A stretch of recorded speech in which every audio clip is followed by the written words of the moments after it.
Welcome to the video, and today, as you can tell by the thumbnail, we will be going over a nice tutorial.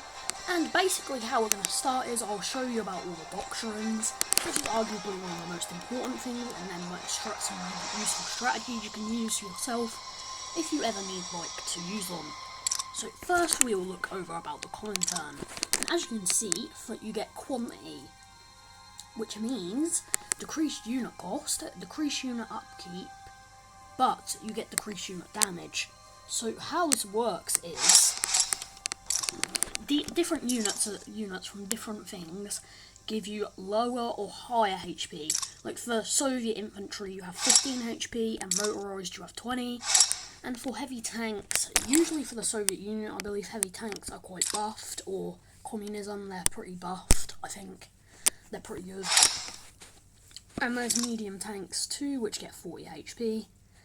Of course, and then for aeroplanes, they vary for each thing, as I'll show you.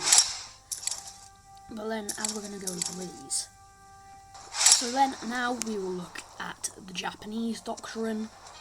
And now we are a country playing as a Japanese doctrine, and I'll show you what that does.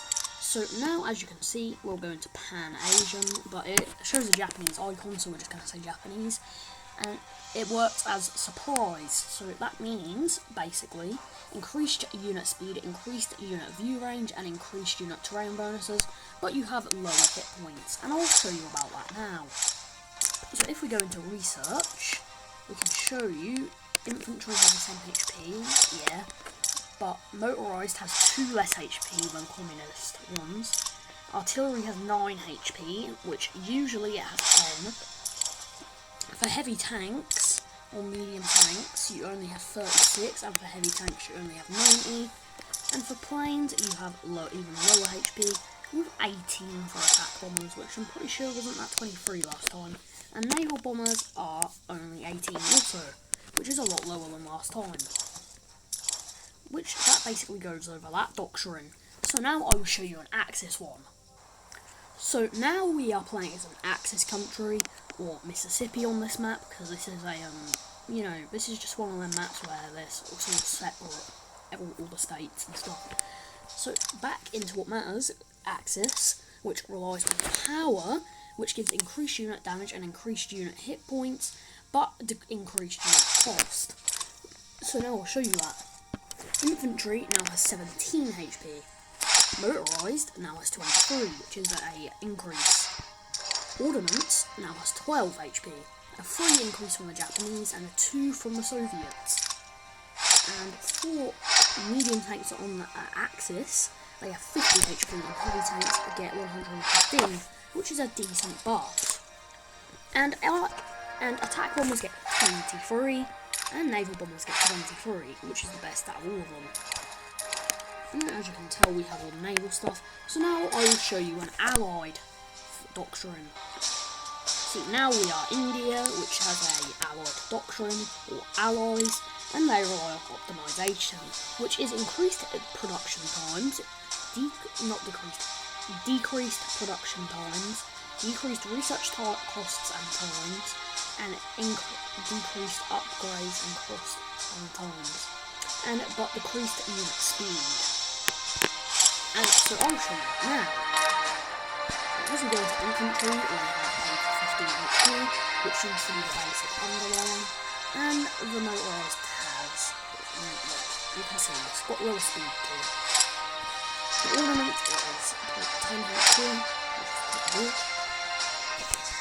Medium tanks get 40 HP, and heavy gets 100, which is okay, compared to the Japanese one. Attack bombers, you get 20 HP, and naval bombers, you get 20 HP, pretty normal. And then, you also get rocket artillery too, which we'll go over. So now we will go over different units and how you should use them. So now I will show you about how to use artillery, and we'll go over more units from there. So as you can tell, artillery, so when you move them towards any enemy army, they stop and bombard them.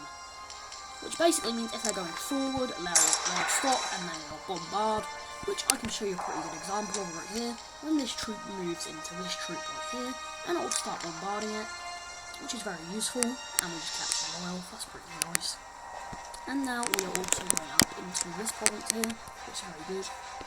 And also, with artillery, there is a nuance, because if they are to capture your artillery does not do very much at close range, because it will get shredded by things like medium tanks, light tanks, or like anything. It will get shredded if it gets too close. Now what we're doing here is we have a 4 artillery stack here, which is a general like thing you should go off maybe. And basically what artillery works well against is light armour. I can show you that in the research bar, which I will. So, the average damage is 1.2 per unit, and per 2 light armour it does 2.4. It may not sound that great, but trust me, when you put them in stacks they're very useful, because they don't actually get damaged if they're at a distance. And it can also help by, when your units are in a fight, it can come in from the other side and bombard them and help your units. And that also causes that it can move very slowly also. It only moves at a speed of 30, which is slow. It's not great. As you can see, it is impaired by mountain terrain, which isn't really surprising, because look at it. Of course it's going to be impaired by that. And now we will talk about first armoured cars and light tanks, and then the heavier tanks and tank destroyers. So, going over armoured cars, they are mainly used for like scouting, but they can also be used for fast offensives. Along with light tanks, they are also about the same, but light tanks can actually be used for more like pushy manoeuvres. So as you can tell right here, as I'm doing with the light tanks, if they have any, I think I have light tanks. Yeah, right here, they can go in and fight other light tanks. They are more for cannon fodder though, they are not as good as like heavy ones. But the good thing is about light and armed cars is that you can mass produce them very easily, which is not something you can do with heavy tanks. So basically you get 2 options here. You can either be a player who uses fast manoeuvres and encirclements and like the usual like thing you do with fast units, or you can go for brute force with heavy tanks, my personal favourite, which is basically where you just ram into the enemy with heavy tanks, which works very well, depending on things. So now we will have a look at medium tanks, which basically, as you can tell, the average damage is 4, and they are good against light armoured units. And their speed is 38, their hit points is 40, and their view range is 42. And as you can tell, against light armour, against heavy armour they do worst, which isn't really a surprise considering that they are heavy armour. And versus light armour they do the most damage, as you can see on this chart here. And against infantry they do okay, I guess. And their minimum production time is 4 hours and 30 minutes, which is quite a while, as you can tell. But they are impaired by mountain terrain and forest terrain. And now we'll take a look at actual heavy tanks, where they have 110 HP, an average of 7.5 damage and 9 damage against light armour, and a speed of 34, which is around the same as artillery, so it's quite slow. Against light armour they do okay-ish, 5 damage. Against light armour they do really good. And against heavy armour they do 8.4, which is okay-ish. And against unarmoured they do 5, which is okay. Tank destroyers, as it is in the name, you can see, as you can see how it works, you can see right here in tank destroyers.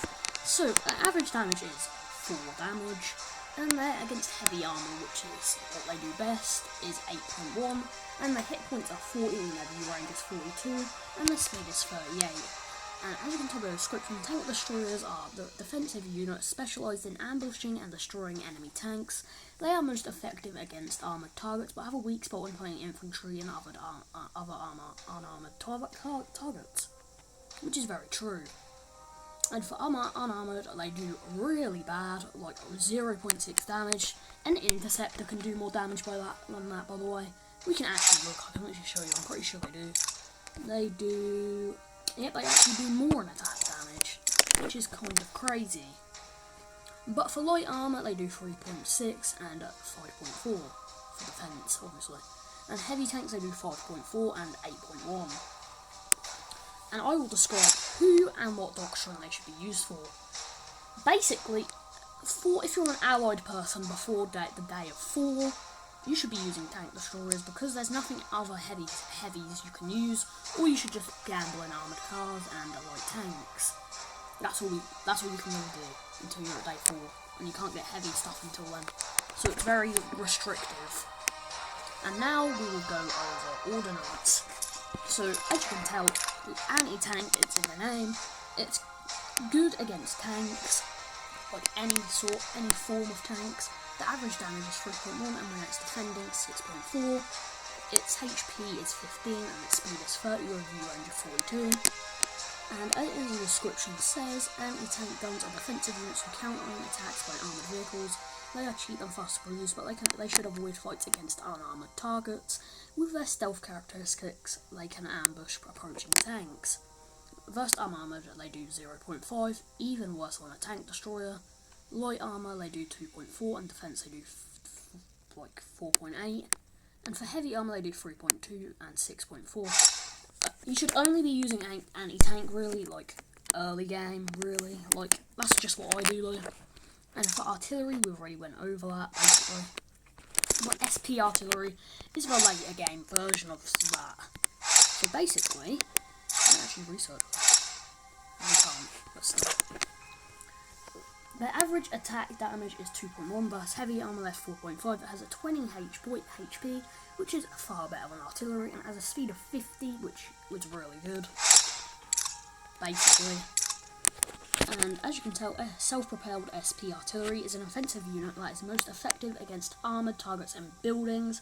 It combines armour and speed with the ability to bombard units from a safe distance, and is best used to travel alongside other motorised units, which is very true, since it does 2.3 against unarmoured targets, which, as you can tell, is far better than normal artillery against infantry. Against light armour it does 3.2, and comparing to level 2 of this, it does around the same. And for level against heavy armour it does 4.5, and in defence 1.1. This is like an attack artillery, basically. This is more like for assaults, like combined with heavy tanks, and like medium tanks and speed. Anti-air is good against aircraft, and on average it does 1.2 damage, and versus aircraft it does 5 damage, has a HP of 12 and a speed of 30, and a view range of 42. But versus unarmoured targets it does barely anything, we don't even need to look at that, it doesn't look that bad. And versus airplanes it does 2.5 in attack and 5 in defence. But now I will tell you about my strategies for the game. Of course, basically, what happens is, and the first strategy we'll be going over is the heavy tank with motorised infantry or mechanised, which basically where you use your heavy tanks to slam into the top tier, the power of the heavy tanks, because they are the strongest tanks in the game, in my opinion. And with mechanised infantry, you can also support them by cutting off like weaker units, or they can help in actual assaults due to their speed, which I'll show you now. I'll show you like right now, actually. So mechanised infantry, which has an average damage of 5 and an unarmoured damage of 7.7 and a hit points of 35, which you can tell is pretty high for an infantry, and a speed of nearly 60 and a view range of 42. And the description goes as: mechanised infantry combines the strength of infantry with the endurance of armoured vehicles. As an all-rounder, it can be used for both offensive and defensive manoeuvres, which is very true. It is most effective against unarmoured targets. Now, versus unarmoured, it does 7.7, and defence it does 7.7, and light armour it does 4.1, the same for defence, and versus aeroplane, shockingly, it does 3.2, the same for heavy armour. It is not the greatest against heavy armour though, but with heavy armour helping it, it does very good. But now I'm going to tell you about another strategy, the speed strategy, which there's basically 2 main strategies and a few other side strategies we will probably go over. And basically how it works with armoured cars and light tanks, you're going for speed basically. So what you want to do is, with that strategy, you want to just rush everyone. Like, you want to get speed, try and capture as many VP cities as possible, then consolidate your areas, and then produce more units, hopefully. But then, of course, I can literally show you this right now. My secondary strategy adds to the heavy tank and the mechanised infantry, paratroopers. Now, what is good about paratroopers, you may be asking? Basically what they do is they go behind enemy lines and capture provinces. You can make full encirclements with these troops. They are crazily good. And you should definitely deploy them to your strategies. Which is very good for us. Because now you guys know this, you can use it to your advantage in whatever games you want to play, or whatever games you will play. But this is going to be the end of this tutorial. If you appreciated this tutorial, or you need it and it helped you, please like and subscribe and hit the notification bell, and I'll see you guys in another video.